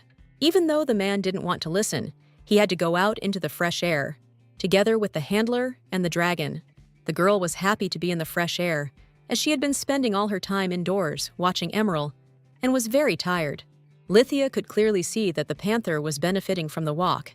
She liked stepping on the grass with her soft paws. At that moment, it began to dawn on Bascal that he really hadn't been giving the dragon much time because he was so busy. Lithia understood perfectly well that the Duke's personal assistant spent too much time at work, and watching her owner, the panther didn't ask much of him. Look, a guy's gotta realize, if a panther's chilling at his feet, he needs to step away from work and give her all the attention he can. He needs to pet her, maybe give her a treat, or even better, take her for a walk. That'll do the trick for now. Plus, if a guy shows a little more affection on those walks, it's a win-win for everyone. Even now, if Bascal just looked closely, he'd see one happy dragon lady. Right then, the guy noticed that watching his pet was seriously tough on Lithia, but she handled the situation like a pro. Truth is, Emerald wasn't the problem. It was Bascal, who didn't know how to approach her. So, he needed to go to Lithia for everything. Suddenly, he burst out laughing, saying Lithia was one amazing person. Then he bowed low, offering her his sincerest apologies. The truth is, he only asked for advice so he could hang out with her. That was a pretty speech. But Lithia knew it was all about keeping her in line. What was weird was why this guy was spilling the beans so easily. Simple. He figured out she's a dragon fanatic who walks the straight and narrow, not into backstabbing. That stung a little, and she was about to bail. But Bascal stopped her, asking if she knew why the Duke trusted him with Emerald. It wasn't just about security. It's that His Grace doesn't trust anyone inside the duchy. Besides, Bascal was betting she'd already heard the story about Ulyss Albrandt. Ulyss was executed along with his wife, and then power landed in the hands of a 12-year-old kid, so every aristocrat thought it was their duty to try and knock him off his perch. So Bascal totally gets how tough it is living under suspicion, but Rohaness just didn't have a choice. Interesting story, but Lithia didn't get why he was telling her all this. It's simple. If Lithia were just some average Joe, Bascal wouldn't bother. but she's been busting her butt, training assistants, helping Dern, and a whole lot more.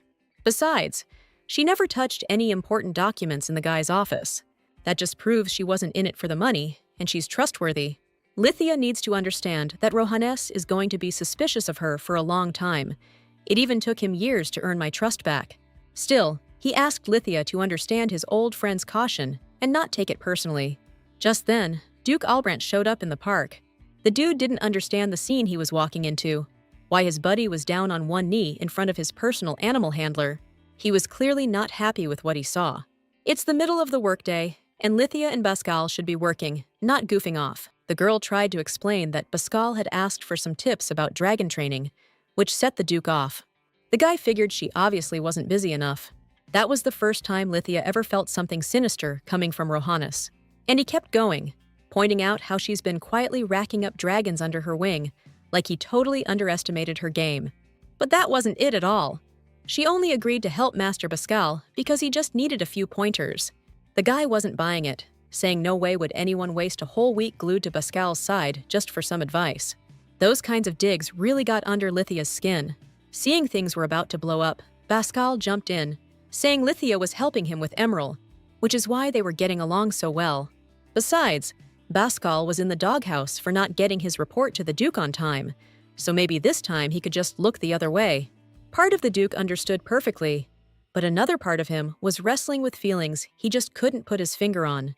Lithia could sense something was off, so she told Rohannes to just spit it out if he had a problem with her. He didn't say a word, just turned around and walked away, leaving her totally confused. What's more, stuff like this is going to happen pretty regularly, and Lithia's just going to have to swallow some unfairness. That all sounds like she should just pack it in, quit, and run away from the duchy. Except she can't exactly run, seeing as Kazan accepted her, just like he accepted the Duke back in the day. And that's probably the biggest thing, because the Duke's been taking risks his whole life and couldn't trust anyone, always expecting a double cross. But Kazan was always there for his grace, and now he's accepted Lithia too. Now the girl's starting to understand Albrandt a little better, living in a world where he can only trust his dragon. Come to think of it, the Duke's life could be the basis for some novel where he's the main character, and she'd totally read that story. She was so lost in thought, she didn't even notice when the Duke stopped in front of her. He's done flying for the day, so Kazan can be taken back to the enclosure. Suddenly, the guy asked her if she'd managed to train Emerald like Pascal asked. The question was weird, and she didn't get why she had to answer him. Still, she replied, saying there weren't any major issues between Pascal and his dragon, so they didn't need any further behavioral adjustments. But if Emerald wasn't a tracker, and if Master Pascal hadn't raised her from a hatchling, things could have gone south real fast. Lithia also figured that Pascal's got too much on his plate, and he just doesn't have the time to hang out with the dragon. Emerald's loyal to the guy and sees him as a parent, but who knows how long that'll last. But if Master Pascal had more time to take care of Emerald, then there wouldn't be any problems. That was an interesting take, but Lithia was overstepping her bounds. Yeah, she's the royal trainer now, but that doesn't give her the right to butt into stuff that ain't her business. Though maybe she's got her own reasons. Lithia didn't have a clue what the young man was talking about. Dude was all, "I hired you to train dragons, not get sidetracked with who knows what." That's when some seriously messed up thoughts flooded her brain, and she got mega pissed at the Duke. She didn't have a single second for that kind of stuff. How could he even imagine it? The more she thought about it, the clearer it became. There was absolutely no way she and Pascal could ever be a thing. Besides, her schedule was totally booked solid, zero room for romance. Yeah, she'd just run into a panther tracker for the first time, barely had time to check it out, so the Duke's complaints were way out of line. Look, she was hired as a trainer. That's all she's been doing, and he needs to get it through his head. She's a trainer here, not some damsel. She's always been dedicated to her job, and she plans to keep it that way. So if Rohannes has even a shred of respect for her as a trainer, he'll never make those kinds of insinuations again. After talking to her, the Duke was seriously rattled. He couldn't even focus on the important paperwork. There was a point where he thought he was slowly losing his damn mind. He had no clue why he'd said those things to Lithia, especially knowing Pascal's plans. But seeing them together, for some reason, it just rubbed him the wrong way. And the worst part? Lithia was smiling at his friend, and that got under his skin. He felt like he was going crazy, with all this stupid crap flooding his brain. He'd learned the hard way. Never open your heart to anyone. Letting your guard down is a death sentence. He'd tried trusting people so many times, and every single time he'd gotten burned. Betrayed, screwed over, or stabbed in the back. But this time, Lithia had touched a nerve. A part of him he thought was long dead. What's more, when she got mad at him for the first time and drew a clear line between herself and Pascal, the Duke felt a wave of relief. Now that he's cooled down a bit, he realizes he's got another reason to apologize to Lithia. Easier said than done, though. Time passed, and she was trying to avoid her boss. But hey, a job's a job. What's more, they were heading to a business meeting together with Ukandir. He was the guy supposed to build the enclosure for His Highness's dragon. Only problem was, Ukandir couldn't read blueprints, so Lithia had to explain everything to him like he was 5. They pretty quickly figured out where the doors would go, where the cage is, and where the water trough. But Lithia asked the guy to add a clear wall around the outside of the cage. The main goal of the upcoming training was to introduce the dragons to each other. If there's an extra barrier where they can see and smell each other, things should go perfectly. Lithia and the Duke were so lost in thought, they didn't realize they were standing way too close and jumped back like they'd been burned. So, they tried to hide their awkwardness behind business talk. The Duke was ready to shell out for sturdy materials, and they'd use magic to make the wall see-through. They wrapped up the discussion, and Ukandir immediately picked up on the vibe between them. Right then, Lithia just wanted to vanish into thin air. Rohannes was feeling a little weird too, so he wanted to clear a few things up. Lithia couldn't even guess what he was going to say this time, but he just stayed silent. It was weird how he was dragging out the conversation. She had no idea he was battling himself inside, trying to get over his own hang-ups to talk about what happened. And after steeling himself, he choked out a single word of apology. The guy remembered every hurtful thing he'd said to her, so he felt like he had to apologize. Part of her accepted his apology, but another part knew he didn't really have anything to apologize for. Yeah, she had a rough day, but she's just an employee. The Duke doesn't need to bow down to her that easily. I mean, if the only beast tamer in the whole duchy isn't considered top tier, it makes her judgment look like garbage. Honestly, it's not the first time she's heard stuff like that, so she's used to it. Her response was colored by some bad experiences back in Ashur, but she sincerely apologized to the guy for being so out of line. That's why he should never have to lower himself to her level. Overall, her experience with nobles has been pretty awful, but looking at the Duke, she couldn't help but apologize. He was different. He saw things differently. He valued the Tamer, because not many could handle an Agrix dragon. Plus, he knew he messed up, had no right to say what he said, and hoped Lithia could forgive him. It was hard to stay mad at a Duke like that, so her heart melted a little. So the conflict was basically over, but they both still felt kinda awkward. The girl left, and Rohannes was lost in thought, totally clueless about his feelings for Lithia. Was he just stoked to find a decent trainer, or was there something more to it? Meanwhile, the dragon training program was in full swing. Lithia watched the whole thing unfold from the sidelines. Durna was with her, keeping an eye on the training, especially worried about the trainee trying to handle that wild runner dragon. He was getting better at it every single minute. That's why Lithia wasn't worried at all. She was proud of her student, who managed to tame that wild runner dragon. Certificates didn't matter. His experience was the key to his success. Overall, Lithia was happy with her students and the progress they were making. Truth is, the kid wasn't even making mistakes, so he had nothing to sweat about, while another trainee was gearing up to handle a different dragon. Besides, she was curious to learn her students' secrets, so she could use them in her own training. Then, out of nowhere, she felt sick. Her nose started bleeding, but she insisted she was fine, and everyone should just chill out. That's when all the other students rushed over to her. They figured she'd been pushing herself too hard and was just plain exhausted, which is why she was getting a nosebleed. But she held up her hand and told everyone to stop fussing. She was totally okay. She told them all to get back to what they were doing, but nobody wanted to leave. They all wanted to help. Thing is, she didn't need a doctor, but a hand feeding the dragons would be awesome. Now, only Madame Durna was left with Lithia, rummaging through her magic case for a potion to stop the bleeding. The weird thing was, Lydia wasn't tired enough to be getting nosebleeds. But, all things considered, at some point, it seemed to her like she'd bitten off more than she could chew. What's worse, these kinds of episodes started happening more and more, even when she was just doing paperwork. And if the Duke finds out about this, he'll freak. At that moment, a drop of blood fell on the table. Lucky it was just that the exam questions weren't ruined. She knew perfectly well the exam had to happen in the spring, so time was running out. There were some seriously promising kids among the students, and if some of them get licensed and stay in the dukedom, it'll be a huge boost for the Duke. She was so lost in thought, she didn't see Pascal up ahead and bumped right into him. He was worried about Lithia, but she told him she was fine. It's just a little nosebleed, happens all the time. But Pascal didn't think that was it. The girl was way too pale. Lithia ignored the comment though, and making some excuse about urgent business, took off. Right then, she couldn't help but remember the Duke's loaded hints, which just made the whole situation even worse. Only she rushed around too fast and suddenly felt super dizzy. On top of that, her nose started bleeding again, and she was like, "What the heck is going on with me?" It was obvious her body couldn't handle the stress anymore, and she needed to rest ASAP. But she didn't even make it to her room before she blacked out. Meanwhile, the Duke was chilling with Kazan in the park, but his peace and quiet got busted up by one of Lithia's students. The Duke didn't really pay him any mind, until Kazan suddenly got all worked up and started growling. So the Duke hopped on his back, and they took off towards the castle. The guy was totally confused about what was up with his dragon.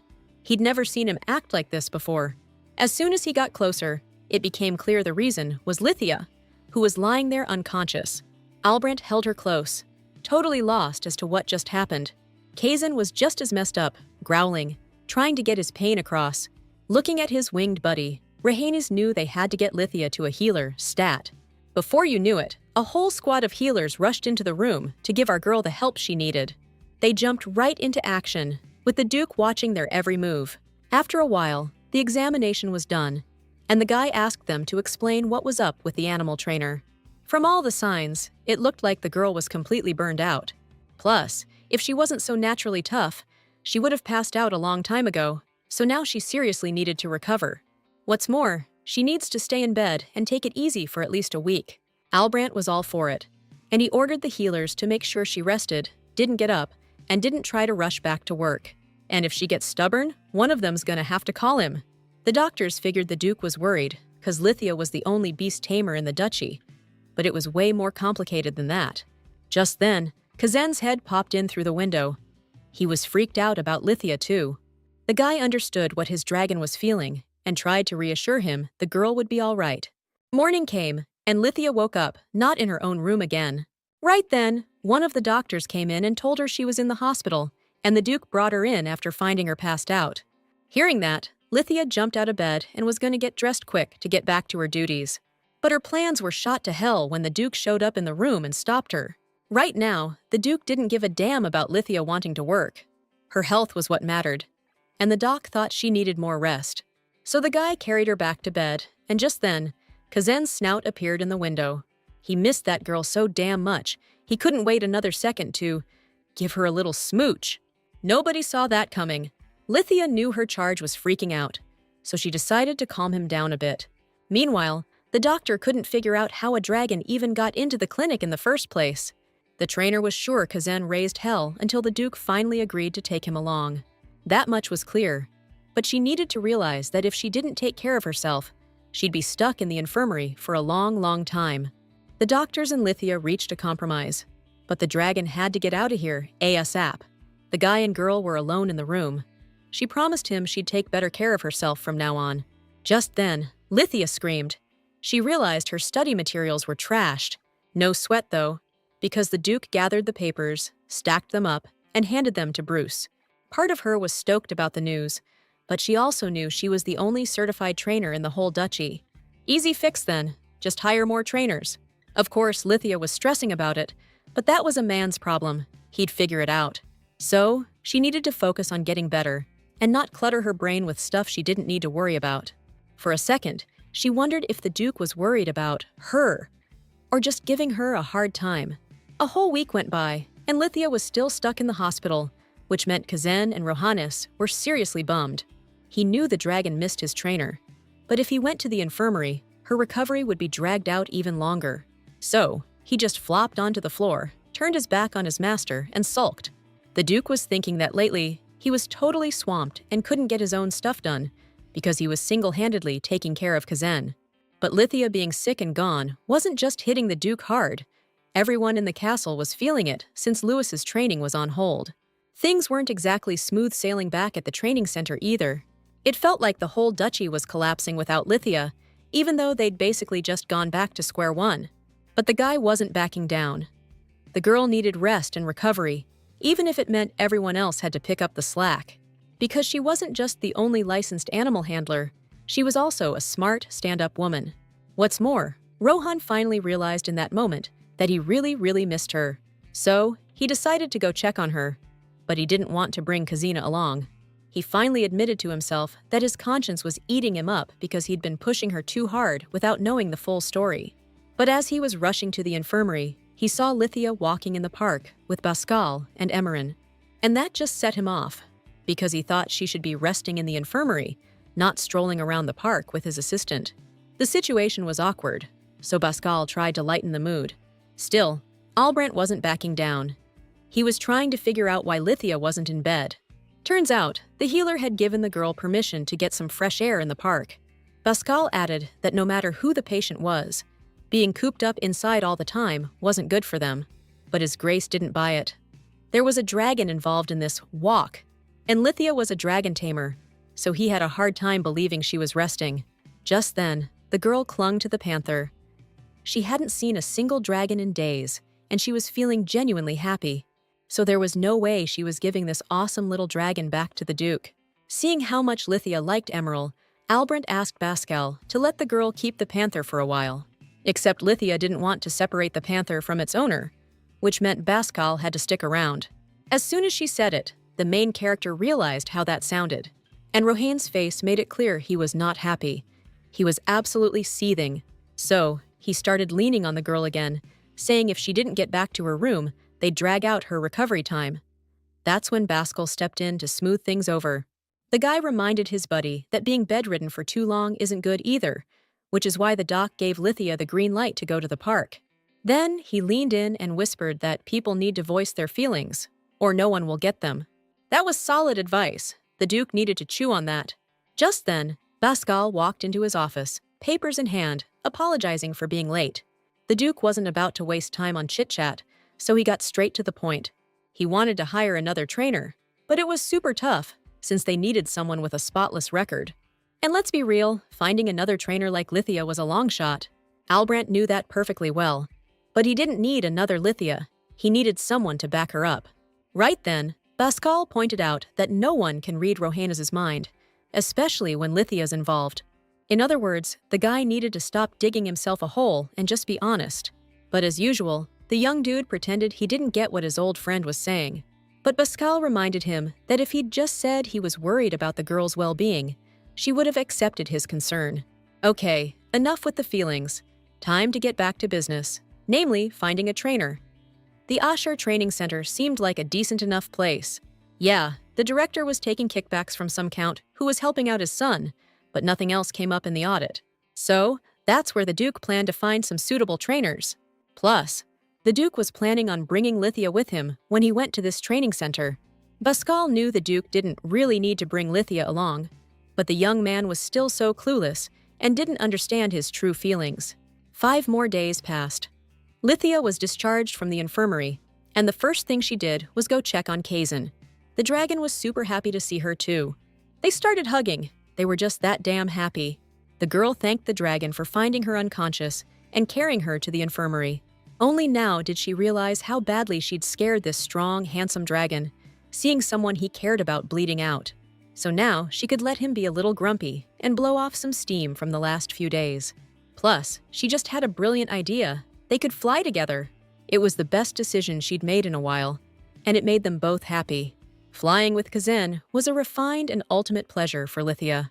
Duke Albrecht watched them from the ground with a smile. As soon as they landed back on solid ground, Lithia noticed they weren't alone in the clearing. The young man reminded her that she'd just left the infirmary, so she needed to take care of herself and not throw herself back into work. Lithia knew the Duke sounded cold, but deep down, he was really worried about her. She wasn't stressed, though. It had been too long since she'd flown, and being high in the sky with Kazan felt amazing. A guy might take that the wrong way, But for now, Lydia's gonna hold off on dragon feeding and focus on training. If that's the case, she could just grab Kazan and head home. Rohannes can handle the rest. It was clear Lydia totally missed the guy's good intentions and got offended. Even so, the Duke stopped her and told her he was heading to the imperial capital soon. He's going there to find some top-notch trainer candidates for his duchy, and he wants Lydia's help with the selection.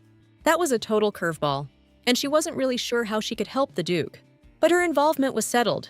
They're heading to the capital in 3 weeks, and until then, she needs to get her strength back. Just then, the Duke saw her happy smile and knew he'd made the right call. Time flew by, but her assistants wouldn't let her study for the exam, or even get near feeding the dragons. They all thought they were doing the right thing, especially since Lithia had already passed out from exhaustion once. They weren't about to let that happen again.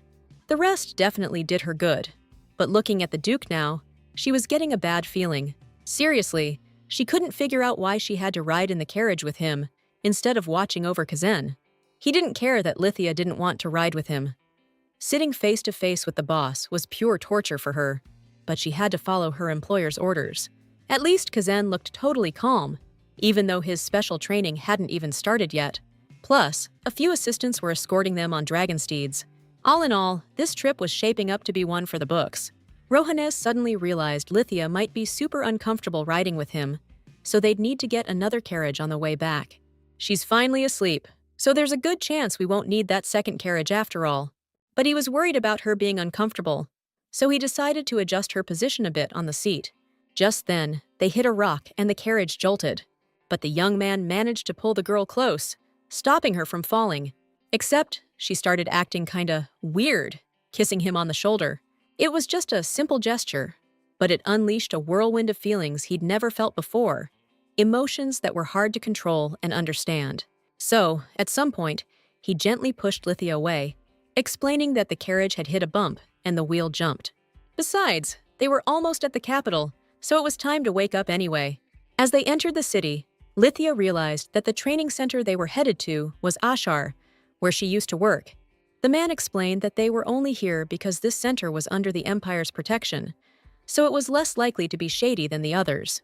Lithia wasn't exactly sold on calling this place clean, but she wasn't about to argue with her boss, so she went to keep an eye on Kazan. She told the dragon to chill out and not freak out the humans or the other dragons. Just then, her old buddy from back when she worked at Ashar ran up to her. She was stoked to see her old friends, but then Rohannes showed up behind her and totally killed the vibe. Lithia had to get Kazan settled, then head to the director's office where the Duke was waiting for her. She didn't get why she had to sit in on business talks. She'd rather hang with the dragon. But halfway to the office, she heard a voice that was sickeningly familiar. A real nasty one. It was none other than her worst enemy, Thompson. She was like, "What's he doing here?" Last she heard, he got the boot after that whole thing went down. Guess not. And of course, the dude started running his mouth, saying she'd, charmed the Duke, and now she's strutting around like she owns the place. He figured, since the girl was back at the training center, the Duke must have kicked her out. So he thought he'd show a little pity and take her under his wing. He started coming onto her stronger, even getting handsy, saying he liked girls with a bit of fire in them, the feisty type. But Lithia wasn't having any of it. She knew there was nothing worse than turning to a guy who only had his family name to brag about, 'cause that's all he had going for him. So he better cut the creepy act right now and let her pass. Even better, he should go do his actual job. Maybe then he'd be a halfway decent excuse for a man. Thompson got so mad he was about to punch Lithia, but the punch never landed. Duke Albrandt stepped in and protected her. His eyes blazed with fury. The drawn sword made it clear this guy wasn't messing around when it came to protecting what was his.